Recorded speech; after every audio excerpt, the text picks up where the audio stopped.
আসসালাম আসসালামু আলাইকুম প্রিয় শিক্ষার্থী। আশা করছি তোমরা সবাই ভালো আছো। আজকে তোমাদের সাথে আলোচনা করব বাংলা সাহিত্যের অন্যতম শ্রেষ্ঠ কবি কবি মাইকেল মধুসূদন দত্তের বিখ্যাত সনেট কবিতা কপোতাক্ষ নদ দিয়ে। কপোতাক্ষ নদ যশোর জেলার সাগরদাড়ি গ্রামের পাশ দিয়ে বয়ে যায় একটি নদী, যেখানে কবি মাইকেল মধুসূদন দত্তের শৈশব এবং কৈশোর কেটেছে। কবি যখন ফ্রান্সে অবস্থান করছেন তখন বারবার কপোতাক্ষ নদের কথা যে তার মনে পড়ে যায়, কবি সেটাই ব্যক্ত করেছেন এই কবিতার মধ্যে। স্মৃতিচারণমূলক এই কপোতাক্ষ নদ যেন কবির কাছে হয়ে উঠেছে দেশপ্রেমেরই প্রতীক। প্রিয় শিক্ষার্থী, আসো তাহলে আমরা কবি মাইকেল মধুসূদন দত্তের বিখ্যাত কবিতা কপোতাক্ষ নদ নিয়ে আমরা আলোচনা করি। তোমাদের আমি আগেই বলেছি, কপোতাক্ষ নদ একটি সনেট ধর্মী কবিতা। সনেট কবিতার 14 লাইন থাকে। এই 14 লাইনকে দুইটি অংশে বা স্তবকে বিভক্ত করা হয়। প্রথম 8 লাইনের স্তবককে বলা হয় অষ্টক, পরের 6 লাইনের স্তবককে বলা হয় ষষ্ঠক। তো শিক্ষার্থী, আসো আমরা লাইন ধরে ধরে এই কবিতার যে মূল বিষয়বস্তু সেটাকে অনুধাবন করার চেষ্টা করি, বোঝার চেষ্টা করি। আশা করছি আজকের ক্লাসের পরে তোমাদের এই কবিতা সংশ্লিষ্ট আর কোনো সমস্যায় তোমরা ফেস করবে না। কবি বলছেন, সতত হে নদ তুমি পরমর মনে, সতত তোমার কথা ভাবিয়ে বিরলে। সতত শব্দের অর্থ হচ্ছে সব সময়। কবি বলছেন, সব সময় হে নদ তুমি পরমর মনে, সতত তোমার কথা ভাবিয়ে বিরলে। বিরলে শব্দের অর্থ হচ্ছে একাকী। যখন আমি একাকী অবস্থান করি ফ্রান্সে, ঠিক তখনও আমার তোমার কথাই মনে পড়ে যায়। হে কপোতাক্ষ নদ, তুমি সব সময় আমার মনে পড়ো, তোমাকে কখনোই আমি ভুলতে পারি না। বিদেশে থাকলেও তোমার কথা সবসময় আমি ভাবি, তুমি যেন আমার সকল চিন্তার মূল কেন্দ্রবিন্দু। কবি যেন এই কথাই এই লাইনের মাধ্যমে বোঝানোর চেষ্টা করেছেন। এরপরে কবি বলছেন, সতত যেমনই লোক নিশার স্বপনে শোনে মায়া মন্ত্র ধ্বনি। সতত অর্থ সবসময়। যেমনই লোক নিশার স্বপনে, মানুষ যেমন রাতের স্বপ্নে, নিঃশব্দ রাত, রাতের স্বপ্নে যেমন করে মানুষ মায়ামন্ত্র ধ্বনি অর্থাৎ চমৎকার কোনো ধ্বনি বা আওয়াজ অথবা স্বপ্ন দেখে আনন্দিত বোধ করে, ঠিক একই রকম ভাবে তব কলকলে, তোমার কলকল ধ্বনিও আমার মনে একই রকমের প্রশান্তি দান করে।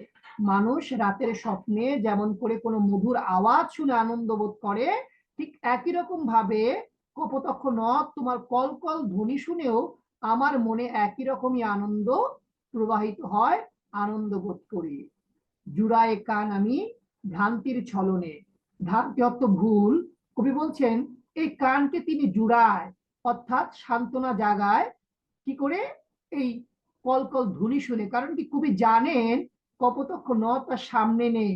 কবি যে কলকল ধ্বনি অনুভব করেন অথবা তার মনের মধ্যে যেটা বাজে, সেটি আসলে তো কপোতাক্ষ নদের সেই ধ্বনি নয়। কারণ কপোতাক্ষ নদ তো অন্য অঞ্চলে, আর কবি তো ফ্রান্সে অবস্থান করছে। যেটাকে কবি বলছেন, জুড়ায় কান আমি ভ্রান্তির ছলেন, আমি জানি এটা আমার ভ্রান্তি মানে ভুল, তারপরেও আমি তোমার যেই কলকল ধ্বনির আওয়াজ, যে আওয়াজকে আমি আমার কানে সান্ত্বনা হিসেবে নিয়েছি, সেটা শুনে আমি প্রশান্তি লাভ করি, আনন্দ বোধ করি। কবি যেন এই কথাই এই লাইনের মাধ্যমে বলতে চেয়েছেন। এরপরে আসো কবি কি বলছেন আমরা একটু শোনার চেষ্টা করি। বহু দেশে দেখিয়াছি বহু নদ দলে, কিন্তু এ স্নেহের তৃষ্ণা মিটে কার জলে। কবি বলছেন, বিদেশে ভ্রমণ করে তিনি অনেক নদ নদী দেখেছেন, কিন্তু কোন নদীর জলই কবির মমতার যে তৃষ্ণা সেটাকে নিবারণ করতে পারেনি বা পূরণ করতে পারেনি। কেবল কপোতাক্ষ নদী হচ্ছে তার হৃদয়ের নদী। এই নদীকে তিনি তার সবটুকু দিয়ে এখন মনে করছেন, অনুভব করছেন। মা যেমন করে আমাদেরকে স্নেহ মায়া মমতা দিয়ে লালন করে বড় করে তোলেন, মায়ের স্নেহ যেন আমরা অন্য কোনো নারীর কাছ থেকে কখনোই লাভ করতে পারি না, ঠিক একই রকম ভাবে কবির মনের মধ্যে যে স্নেহের তৃষ্ণা, সেই তৃষ্ণা কপোতাক্ষ নদীর জল ছাড়া অন্য কোনো নদীর জলে সেটা নিবারণ করা সম্ভব নয়। এরপর কবি বলছেন, দুগ্ধ স্রোতরূপী তুমি জন্মভূমি স্তনে। কপোতাক্ষ নদ তার কাছে জন্মভূমি মায়ের দুধের স্নেহের মতোই পবিত্র, স্নেহময়ী এবং জীবনদায়ী। অর্থাৎ নদীটি এখানে তার মাতৃভূমির প্রতীক। মা যেমন করে তার বুকে দুগ্ধ পান করিয়ে আমাদেরকে পরম মমতায় বড় করে তোলে, নতুন জীবন দান করে দেয়, ঠিক একই রকম ভাবে কবি কপোতাক্ষ নদকে বলছেন তুমি জন্মভূমির বুকে তুমি যেন তার মায়ের মতোই। তা তোমার যেই স্রোত ধারা রয়েছে সেটাকে কবি মায়ের দুধের মতোই পবিত্র বলে এখানে উল্লেখ করেছেন, ব্যাখ্যা করেছেন। এরপরে কবি বলছেন আর কি হবে দেখা। আমরা প্রথম অষ্টক অর্থাৎ আটলানি স্তবক শেষ করে ফেলেছি। আমরা বুঝতে পেরেছি কবিতার ভালোবাসার সেই কপোতাক্ষ নদকে প্রচন্ড রকম ভাবে অনুভব করছে। তোমরা জানো আগের যে আট লাইন ছিল সে আট লাইনে কবি ভাবের প্রবর্তনা তৈরি করেছেন, অর্থাৎ কবি যেই বিষয়ে ভাবটাকে প্রকাশ করতে চান সেই বিষয়ে তিনি ইঙ্গিত করেছেন। এইবার আমরা শেষের 6 লাইন অর্থাৎ ষষ্ঠক নিয়ে আলোচনা করব, যেখানে কবির ভাবের পরিণতি দেখানো হয়েছে। প্রিয় শিক্ষার্থী, কবি বলছেন আর কি হবে দেখা যতদিন যাবে। যতদিন যাচ্ছে কবির কাছে মনে হচ্ছে হয়তো আর কখনোই কপোতাক্ষ নদের সাথে তার দেখা হবে না। কবি প্রশ্ন করেন তোমার কি আর কখনোই দেখা পাবো? দিন যতই যাচ্ছে সংখ্যা ততই বাড়ছে। তোমরা জানো বিলাসী জীবনযাপনের কারণে ভাগ্যের নির্মম কষাঘাতে কবি যখন ফ্রান্সে অবস্থান করছেন তখন তিনি দেনার দায়ে ডুবে গেছেন। এই দেশে ফেরার মতো অর্থ তার কাছে নেই। কবি নানান সমস্যার জর্জরিত হয়ে তিনি বলছেন আর কি হবে দেখা যতদিন যাবে। দিন যত যাচ্ছে কবির কাছে মনে হচ্ছে এই দেনা, এই সমস্যা বা সংকট যেন আরোই বেড়ে চলেছে। ওই দেশ ত্যাগ করে এই দেশে আসা হয়তো বা তার কখনোই আর সম্ভব হবে না, এই আশঙ্কা কবি এখানে ব্যক্ত করছেন। এরপরে কবি বলছেন প্রজারূপে রাজরূপ সাগরের দিতে বাড়ি রূপ করো তুমি এই মিনতি। কবি কপোতাক্ষ নদের কাছে একটা মিনতি করেছে। কি মিনতি করেছে? যেমন করে প্রজা রূপে রাজরূপ সাগরের দিতে, প্রজারা যেমন করে রাজাকে কর দিয়ে থাকে, খাজনা দিয়ে থাকে, এতে করে প্রজারা যুগের পর যুগ টিকে থাকে। কারণ রাজাকে যদি কর না দেয় তাহলে তারা রাজত্বে বসবাস করতে পারবে না, তারা প্রজার যেই ভূমিকা সেটার থেকে তারা দূরে সরে যাবে, তারা প্রজা থাকবে না। এখানে কবি বলছেন কপোতাক্ষ নদ তুমিও সাগর যেমন রাজা। কারণ কি কপোতাক্ষ নদ আকারে ছোট এবং সে কি করে সাগর থেকে পানি ধার করতে হয়, তাই তো?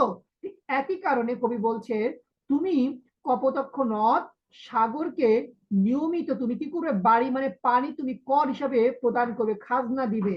কারণ কি এতে করে তুমি যুগের পর যুগ ধরে টিকে থাকবে। এটাই তোমার কাছে আমার মিনতি। বলো তো কেন এই মিনতি করা হলো? কারণ কবি চায় কবির ভালোবাসার প্রিয় সেই নদীটি যেন যুগের পর যুগ ধরে টিকে থাকে। আর কিভাবে টিকে থাকতে পারবে? যদি সে সাগরকে রাজার মতো করে যদি কর প্রদান করে তাহলে সে যুগের পর যুগে টিকে থাকবে।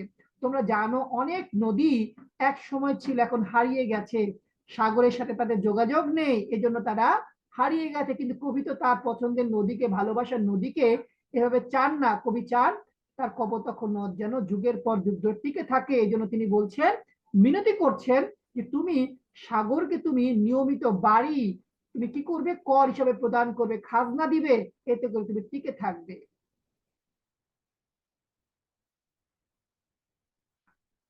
এরপরে কবি বলছেন গাবে বঙ্গের জনের কানে শকে সকারিতে।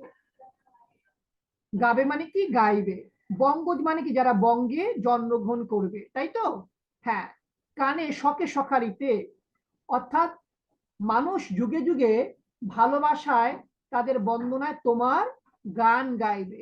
নাম তার এ প্রবাসে মজি প্রেম ভাবে লইছে যে নাম তব বঙ্গের সঙ্গীতে। বাংলার মানুষ যেন সখার মতো আনন্দের সুরে তোমার নাম মহিমা বা স্মৃতি গেয়ে যায়, গান হিসাবে যেন তারা গায়। কবি এই প্রথম চরণে এই কথাই প্রকাশ করেছেন। কবি চান তার ভালোবাসার কপোতাক্ষ নদ যেন হারিয়ে না যায়, যুগের পর যুগ ধরে যেন বাংলায় যারা জন্মগ্রহণ করবে তারা যেন কপোতাক্ষ নদের মহিমা স্মৃতি যেন তারা তাদের গানের মাধ্যমে প্রকাশ করে।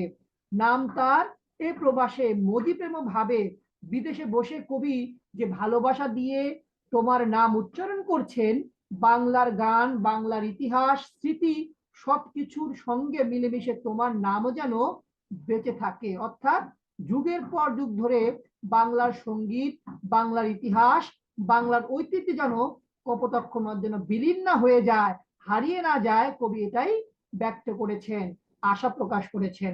কবি এ প্রবাসে থেকেও নদীর নাম প্রেম ভরে ধারণ করেছেন, যা বঙ্গ সঙ্গীতের অংশ হয়ে থাকবে। প্রিয় শিক্ষার্থী, আশা করছি তোমরা মাইকেল মধুসূদন দত্তের অমর সেই কবিতা কপোতাক্ষ নদ ভালোভাবেই বুঝতে পেরেছো। এটি একটি দেশপ্রেমমূলক কবিতা এবং কবি তার শৈশবের ফেলে যাওয়া সে কপোতাক্ষ নদের স্মৃতিচারণ করেছে সনেট ভাবধারায়। 14 লাইনের কবিতাটি। আশা করছি তোমাদের আর বুঝতে কোনো অসুবিধা নেই। ইনশাল্লাহ নতুন কোনো ভিডিও পর্বে আবার তোমাদের সাথে দেখা হবে। সেই পর্যন্ত ভালো থাকবে এবং তোমাদের কেমন লাগলো ভিডিওটি সেটা অবশ্যই কমেন্টে জানাবে। নতুন ভিডিওতে আবার দেখা হবে, কথা হবে ইনশাল্লাহ। আসসালামু আলাইকুম।